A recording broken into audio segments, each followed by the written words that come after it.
take a look at this. Now, in this book called Gonzo and the Great Race, baby Gonzo travels all over the world without ever leaving the nursery. How'd he do that, Uncle Kerbit? Well, let's find out, shall we? Okay, this book was written by Ellen Weiss, and the pictures were drawn by Manhar Chon. Baby Gonzo and baby Skeeter had decided to race to the nursery door and back again 3 times. Baby Kermit waved his handkerchief in the air, and the tricycle race began. On your mark, get set, go! Skeeter took off like a flash. She really wanted to win. Gonzo, too, began pedaling as fast as he could, and as he pedaled, he thought, I am fast today. Nothing can stop Gonzo, the great tricycle racer.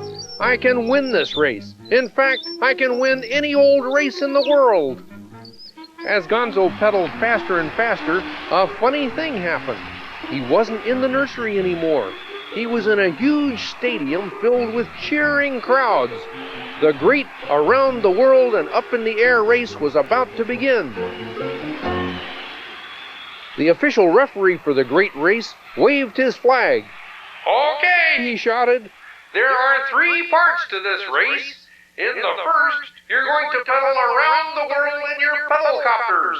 On your mark, get set, pedal! Off they went.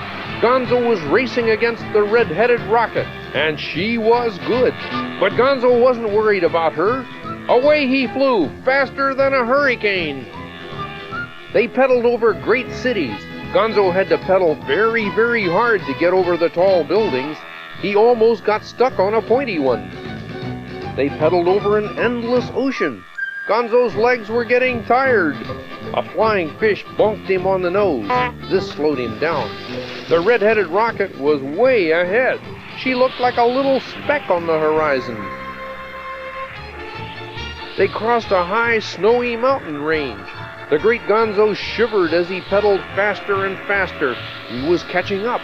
Now he had a chance to win. As he thought about winning, Gonzo began to think about prizes, too. I wonder what my prize will be, he said to himself as the wind whistled in his ears. Maybe I'll win a nice green and orange plaid nose warmer. At last, he could see the official referee in the distance. The first part of the race was almost over. Gonzo the Great was neck and neck with the red-headed rocket. He pedaled until his blue face turned pinkish. He could see the referee's flag. Congratulations, Gonzo, yelled the referee. You won the first part of the race. Gonzo was thrilled. Maybe the grand prize at the end will be even bigger than a nose warmer, he thought. Maybe I'll win a year's supply of talcum powder.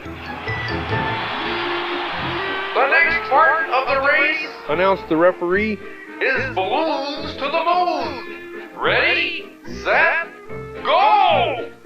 Gonzo's balloon was not too fast, so he decided he'd better get rid of some weight. He threw out 26 left boots and a bucket full of sparkly rocks. Whoosh! His balloon shot up like an arrow. Go, Gonzo! Gesundheit. Is he gonna win, Uncle Kerbit, is he? Well, I don't know, Robin. Let's see. Once again, Gonzo imagined the grand prize. Maybe it will be something really special, he thought as he zoomed close behind the red-headed rocket. Maybe it will be all the oatmeal and sardines I can eat. Gonzo's balloon hit the moon about 5 seconds after the red-headed rockets. But Gonzo was not discouraged.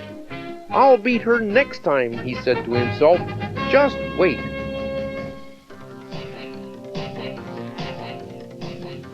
And now, announced the referee, comes the last part of the race. Whoever wins this part is the big winner. Is everybody ready? Ready as anything, shouted Gonzo. I am fast today.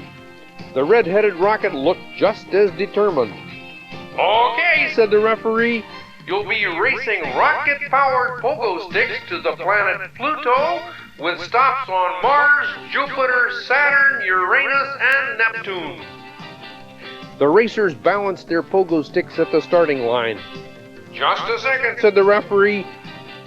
"You both have to wear these funny noses and glasses, except Gonzo.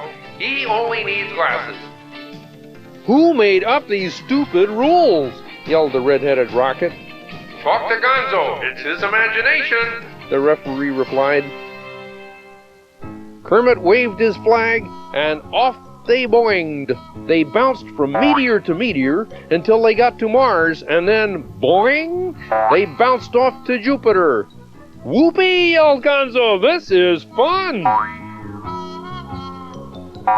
Gonzo was going like the wind. "I know, boing! I'm going to win the race," he thought. "I just, boing, know it."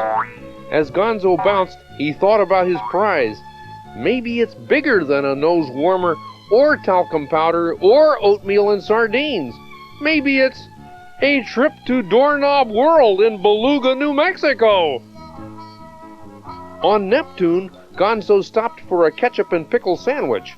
The red-headed rocket was still back on Saturn, so Gonzo was feeling pretty good.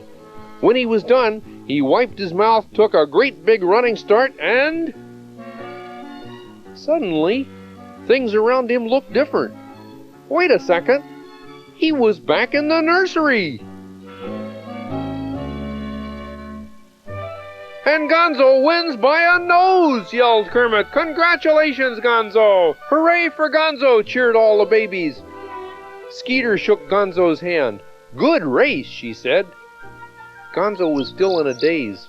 "I won the race?" he asked. "You sure did," nodded Kermit. "Well then, could I have my prize, please? I can't wait to get to Doorknob World."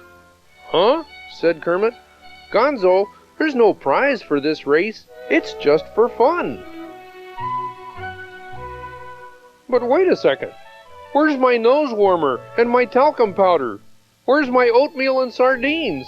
Did I do this for nothing?" "No, Gonzo," said Skeeter.